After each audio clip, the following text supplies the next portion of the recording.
And he began to tell the people this parable.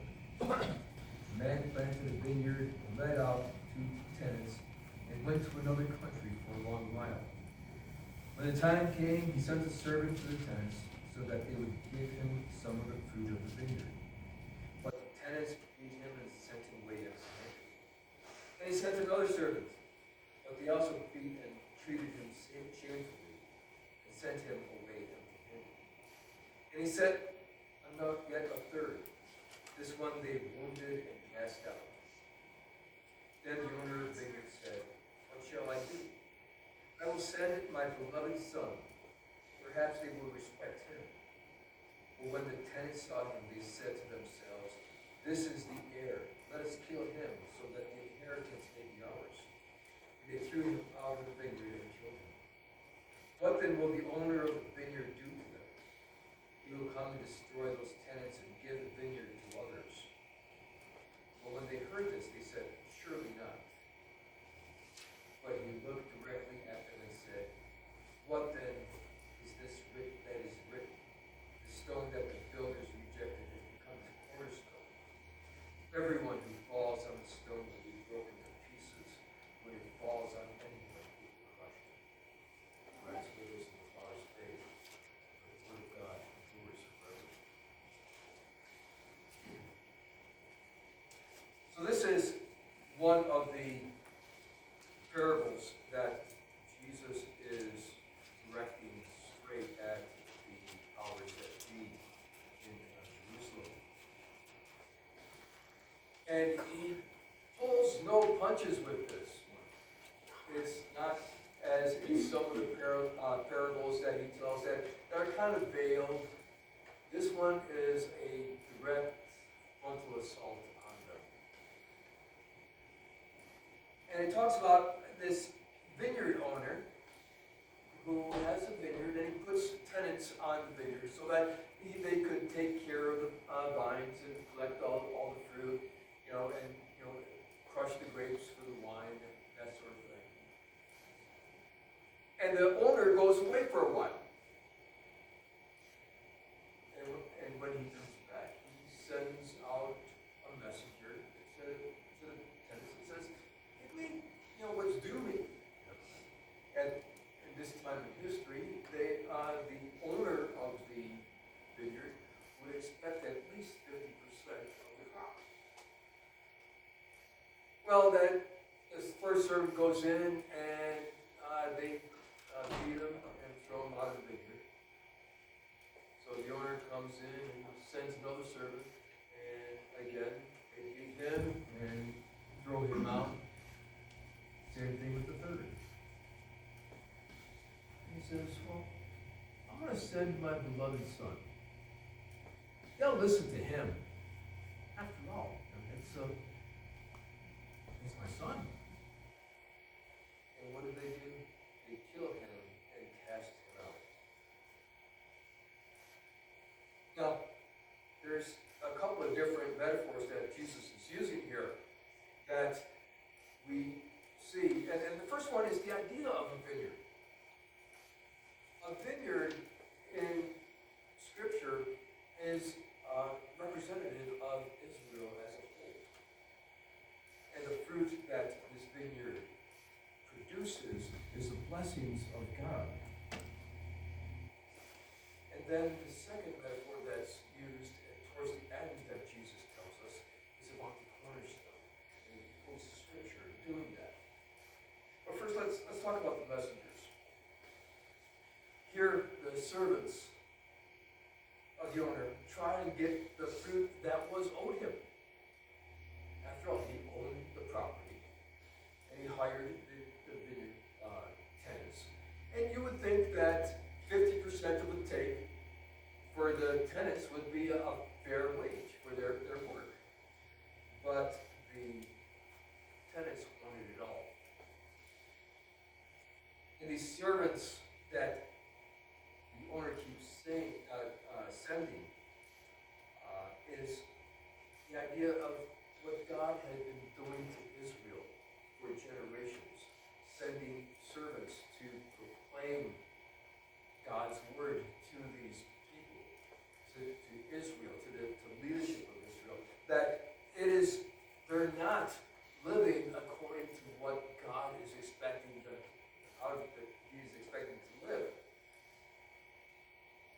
So each prophet goes in to Israel. And what does a prophet do? He points out problems of the people. As we saw today in Malachi, that the prophet Malachi was pointing out to the faithless people, the faithless priests, the poor worship by offering lame and blind and blemished offerings. And the second thing that the prophet does is he points out sin. Of course, as we see, the prophets didn't really fare much better than the tenants treated these messengers. We see that Micaiah, who prophesied against Ahab, was struck by the priest Zechariah. And Zechariah, the prophet, was stoned on the steps of the temple.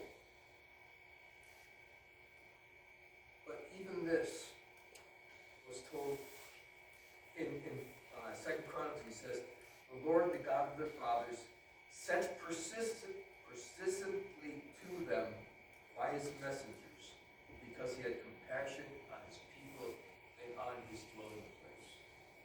God kept sending messengers, prophet after prophet after prophet after prophet, because God had compassion on Israel.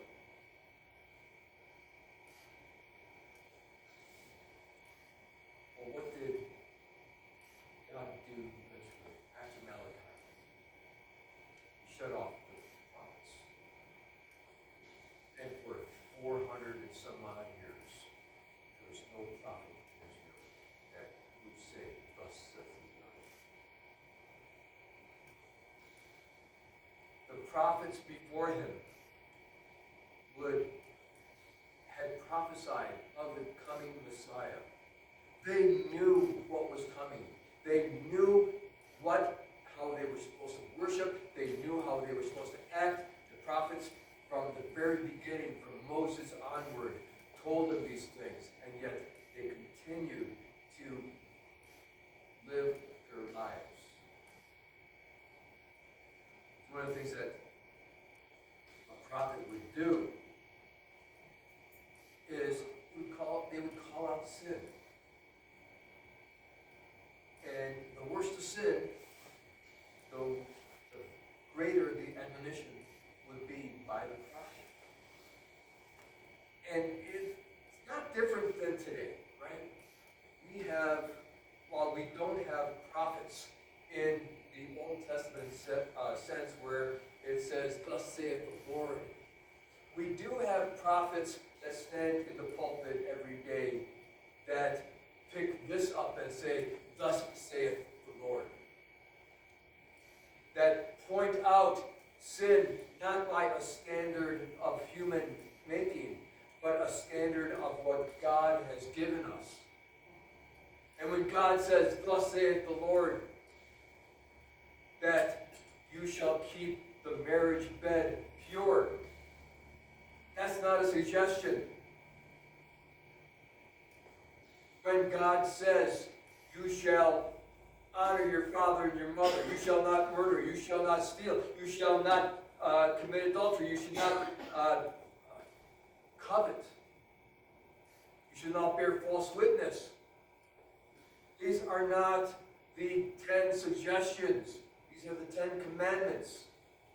And this is a standard by which every prophet, and now every pastor, every teacher, and I will go as far as saying every one of you, should use to rebuke the sin that you see. First, in the church. Because in the church, if sin is in the church, it needs to be rebuked immediately. It needs to be pointed out. Paul talks about that in the letter to the Corinthians, about the sexual immorality that was happening in the church in Corinth. And he says, if you see it, tell them, rebuke them. And if they don't change, remove them for a period of time until they repent and then welcome them back in. He was talking to the members of the church of Corinth. Each one of us is that member of a church that is to rebuke sin, that is to point out sin in the church, that we can have the purified church. And again, we can't say, well, Jim said you're not supposed to do this. No, we have to say, this is what God says in relation to your actions.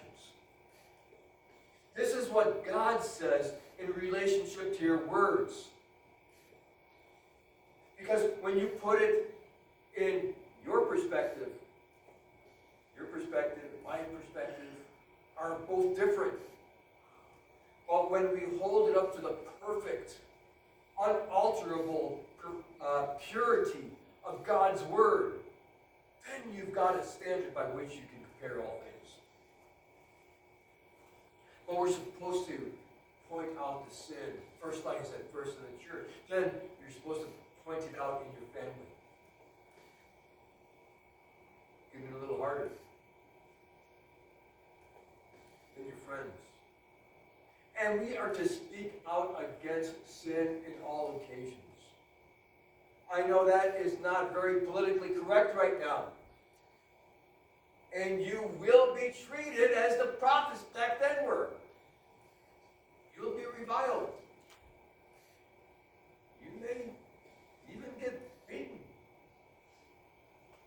Because there is such a preponderance of sin in this world right now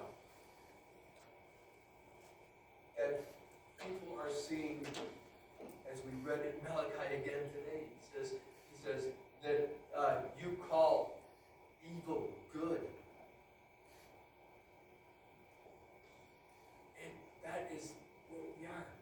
But we have to start saying, no, God is saying what is evil, and God is saying what is good. It is not a matter of opinion, it is a matter of fact. The other thing that a prophet would do is bring us into a right way of worship. In a time, as we saw in the previous prophets, going all the way back, during the time of the kings would actually be part of the worship. And we saw some kings totally desecrating the temple. We saw that there were Ahaz, the king, offered his son on the temple to Moloch. We saw others that were offering sacrifices to Baal, to Ashton, all these other foreign gods that Israel should not have even known.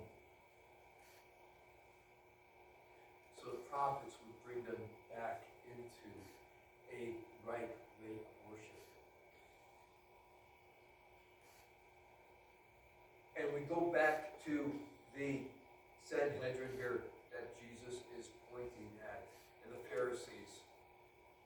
And he's saying, you guys are, this whole worship thing that you guys are doing, all it is empty ritual.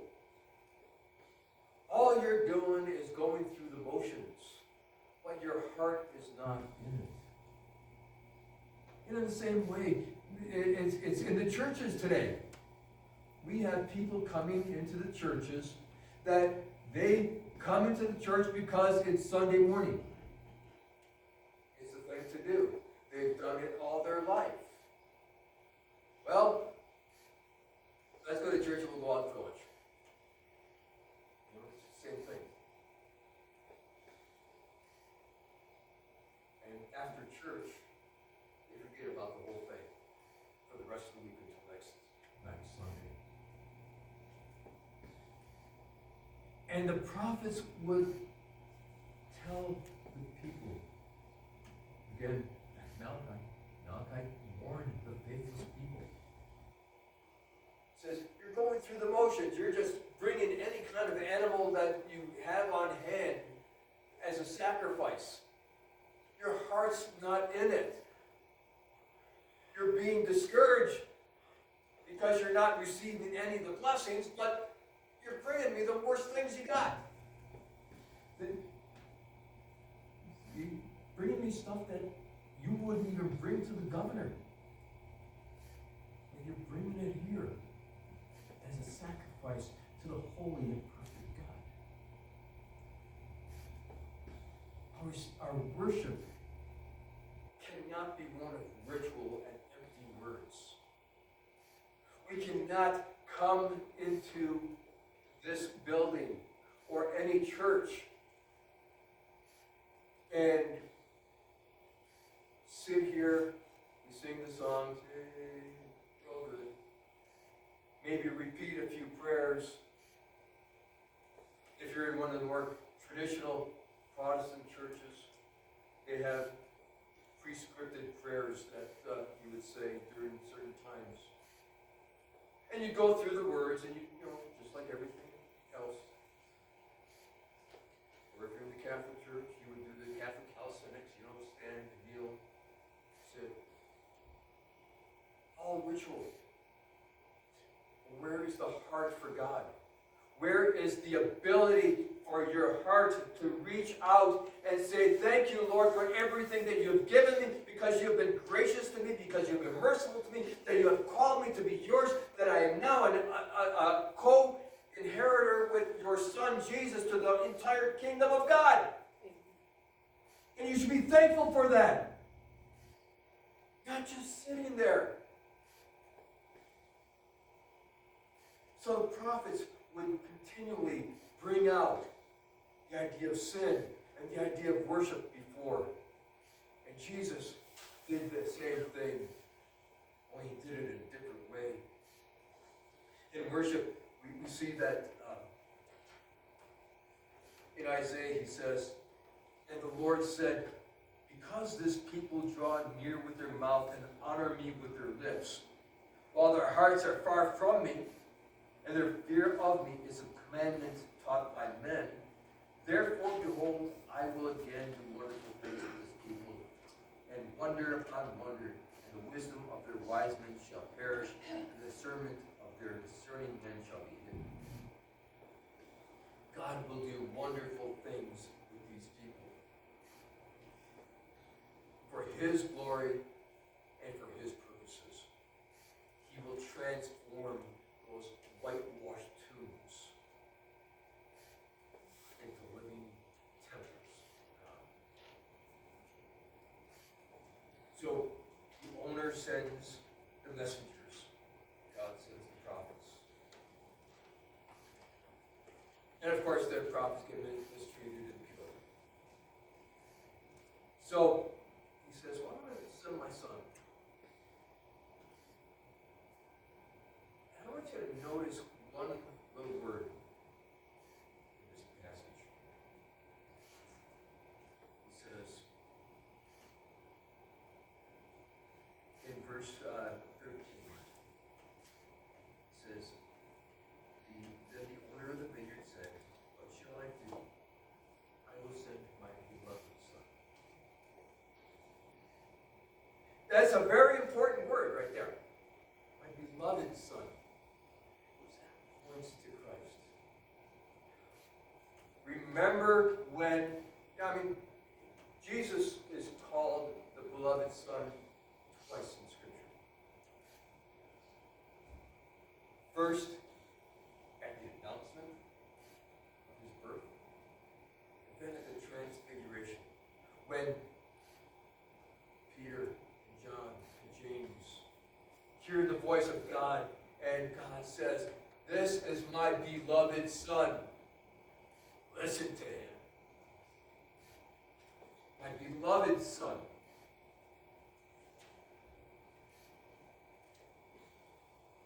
Listen to him. That's how the owner of the vineyard felt. He says, well, I'm going to send my beloved son. They will listen to him, right?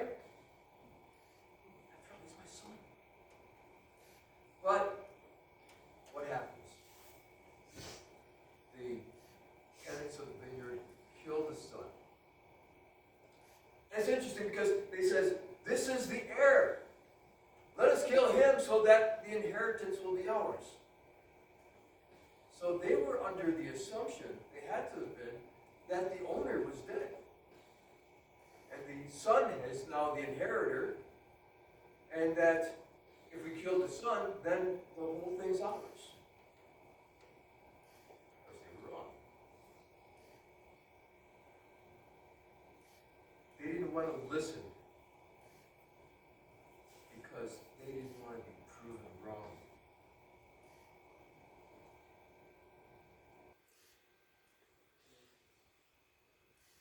Jesus was talking to these Pharisees and Sadducees and scribes and elders. He was telling them, I am this last man. But they didn't want to hear it. They didn't want to hear it because they didn't want him, they didn't want Jesus to disrupt their ritual service. They didn't want to disrupt their prestigious lifestyle. They wanted to continue in their fame and their importance in Israel. They didn't want to give up any of that, in the same way that the tenants didn't want to give up any of the vineyard. They wanted total and complete control of all things. But God. For God so loved the world that he gave his only Son, that whoever believes in him should not perish, but have eternal life. We all know that verse. He put it in the context of this parable. For God so loved the world. It's not just Israel anymore, but God loved the world. That he sent his only Son, his beloved Son, to come and rule. That whoever believes in him shall not perish, but have eternal life.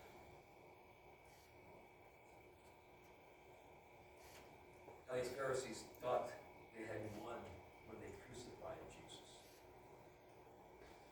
They thought, okay, this guy's out of the way, we can go back to the way we were doing things. But we see that they didn't win anything.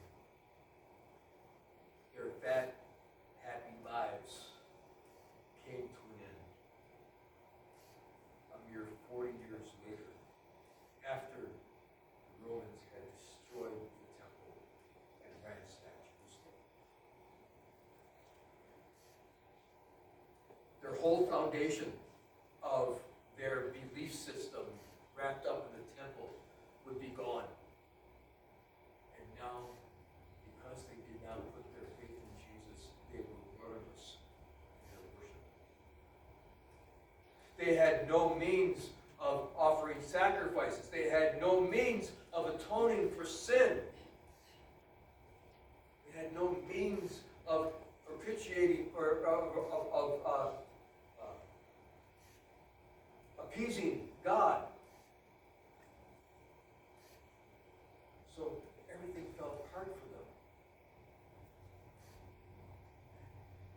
But whoever believes in him should not perish, but have eternal life. Remember last week we were talking about how after the question and answers between Jesus and the Sanhedrin, Jesus, when the Pharisees didn't give him an answer about John's baptism, Jesus says, then neither will I tell you. And Jesus became silent.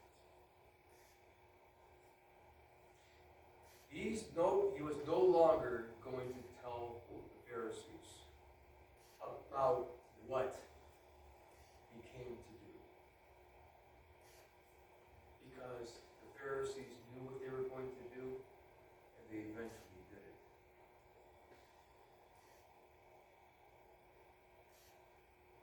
This week we see how Jesus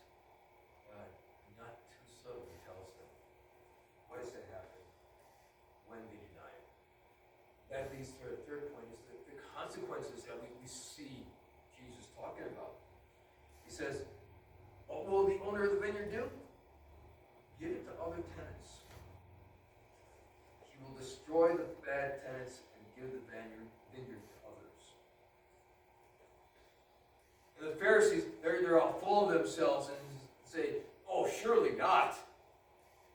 Because they knew that Jesus was talking about them, the vineyard being Israel. And it's not going to be the Pharisees in charge anymore.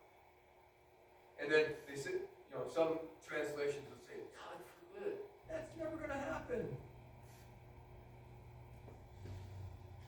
Then Jesus looks right at them and says, the stone that the builders rejected has become the cornerstone. The purpose of a cornerstone in a building is that it sets how the building is going to be built. The cornerstone is that stone believe it or not, in the corner that sets the two walls. And if you don't have a perfect cornerstone, your walls are not going to be perfectly perpendicular to each other. You need that cornerstone as the foundational piece so that your walls go out at the right angle. Once you got two walls, the other two go together pretty good. But it has to be perfect. And what masons would do is they would go to the quarry and they would examine all the stones and they would measure and make sure that they were perfectly square. When they were building the temple, they would go through hundreds and hundreds of stones to set the cornerstone of the temple, and then for every other stone in that temple.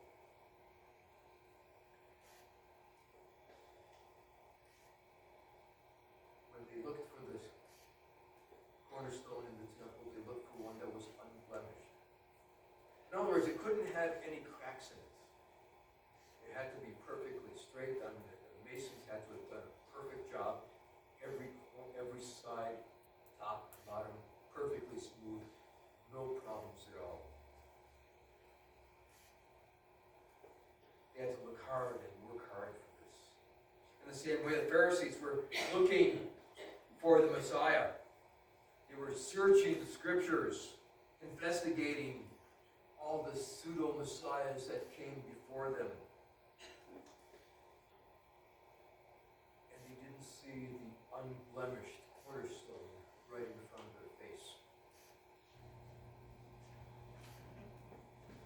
Jesus, in referring to himself as the cornerstone, is that prophecy that came about.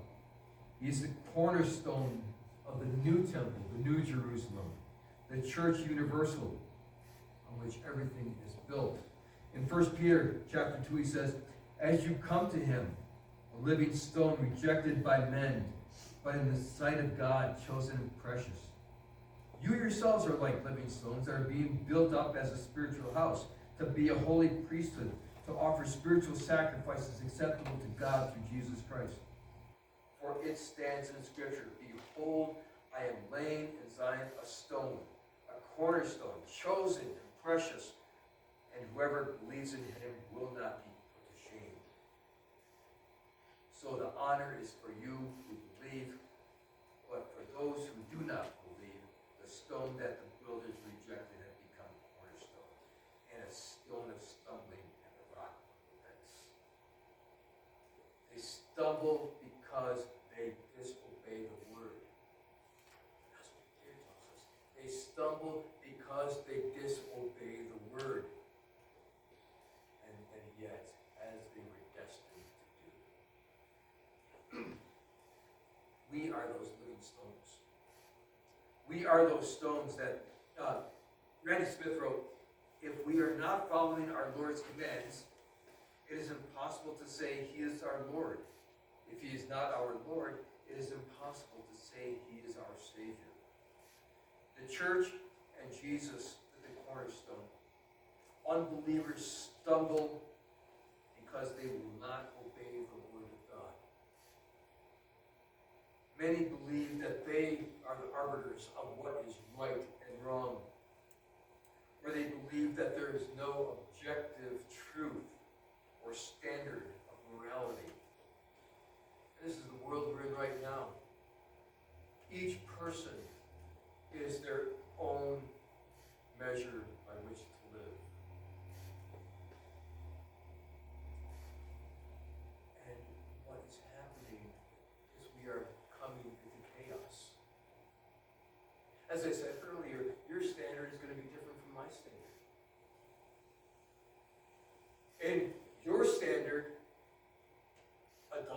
might be just a lifestyle. In my standard, breaking into a CVS and stealing things might be my lifestyle. Everyone's got their own standard. That's why it is so important that we adhere to God's word. There cannot be any other standard than the perfect and pure word of God.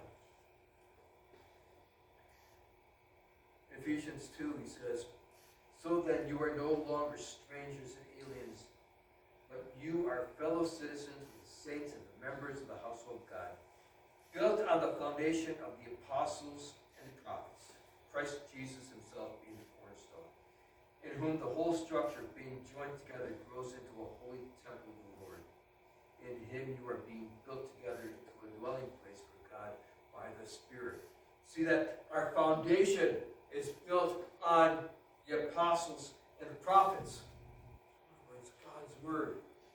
With Jesus as our cornerstone, and because Jesus is our cornerstone, we are the living stones that are being built up into the new temple, the new Jerusalem, where Christ will reign and dwell for all eternity. He will be our light. He will be the living water that flows out of this new Jerusalem. But then Jesus says, he quotes from Isaiah 8. He says, "And he will become a sanctuary and a stone of offense and a rock of stumbling to both houses of Israel, a trap and a snare to the inhabitants of Jerusalem. And many shall stumble on it. They should fall and be broken. They shall be snared and taken." And then in Daniel writes, "As you looked, a stone was cut by no human hand, and it struck the image on its feet of iron and clay and broke them into pieces." Daniel was having this vision that predicts the end of those who deny the lordship of Jesus, that they will be crushed. And one word, that the word cornerstone is also used and in other ways as a capstone. That stone that's in the middle of the arch, that holds the arch together, that if that stone falls, it's going to crush you. That's what happens when your entire life you deny the lordship of Jesus. You stumble around, tripping at every turn, falling deeper and deeper into sin, and ultimately you'll be crushed by the realization that Jesus is Lord. And he has just judged you to hell. Crushed by the stark reality of spending eternity far removed from his presence and far removed from his love. Crushed, never to recover.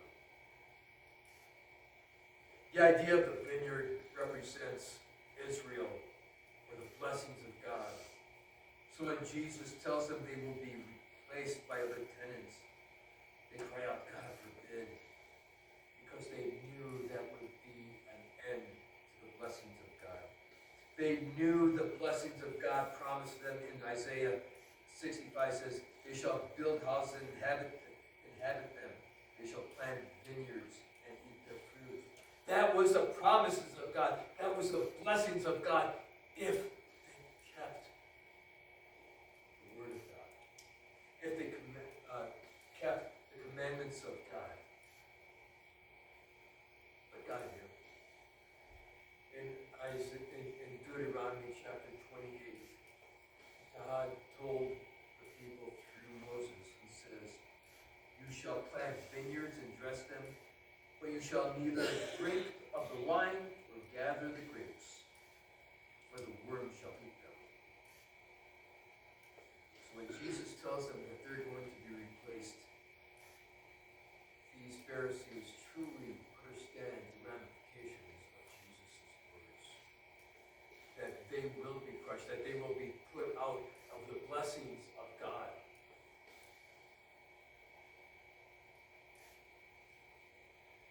The beloved Son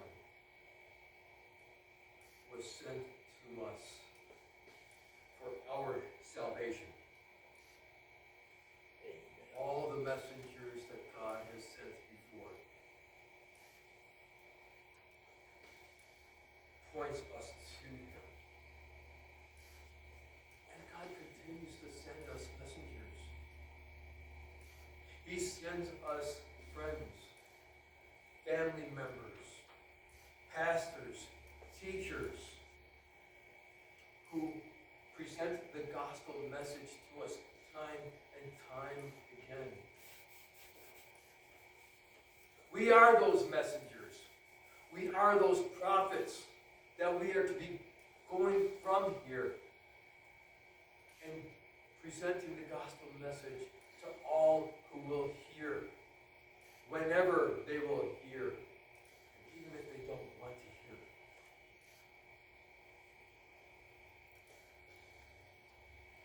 We must first, though, give up our pride, thinking that we can do this all on our own, because we cannot do anything on our own. We must give up our sins so that we can walk first in a path of righteousness, and then we can have something to say. If we are walking in a manner that is filled with sin, and you start talking to somebody else about repenting, that's not going to be a very good witness. So first, we have to get our own house in order. We have to walk that path that Christ has walked before us, that path of righteousness. And then we have to give up on the idea that knowing Jesus, who Jesus is the same as knowing what Jesus is. There's many scholars, many secularists who know who Jesus is. And we can look all the way back to the Roman historian, the Jewish Roman historian, Josephus, and talks about the historical Jesus. That he was crucified as a Messiah. We have to give up the idea that Jesus is just a historical figure. And we have to come to the realization that Jesus is the beloved Son whom God has given to us to take away the sins of the world, to bring us into the new vineyard that will be ours for all eternity. Amen. We cannot just say Jesus is our Savior without saying Jesus is our Lord. We have to continue to acknowledge Him and claim Him as Lord, that He is in charge of our lives, and that we need to do what He is telling us. And how is He telling us? Because He has given us everything we need to know right here. He is telling us how we are to live, how we are to act, what we are to say, and when to say it. That we are to present the gospel to the world. Amen. The consequences of not. For those who have not been Jesus as Lord and Savior, is being thrown out of the vineyard. To never experience the blessings of God. To be removed from His presence. To be not part of the new temple that is being built with brothers and sisters throughout all time. The consequences of eternal separation from his glory, eternal separation from his love, and eternal torment, and eternal death. I pray that you know Jesus. I pray that you understand what he has done for you. I pray that Jesus is more than a historical figure to you, and that he is part of your everyday life.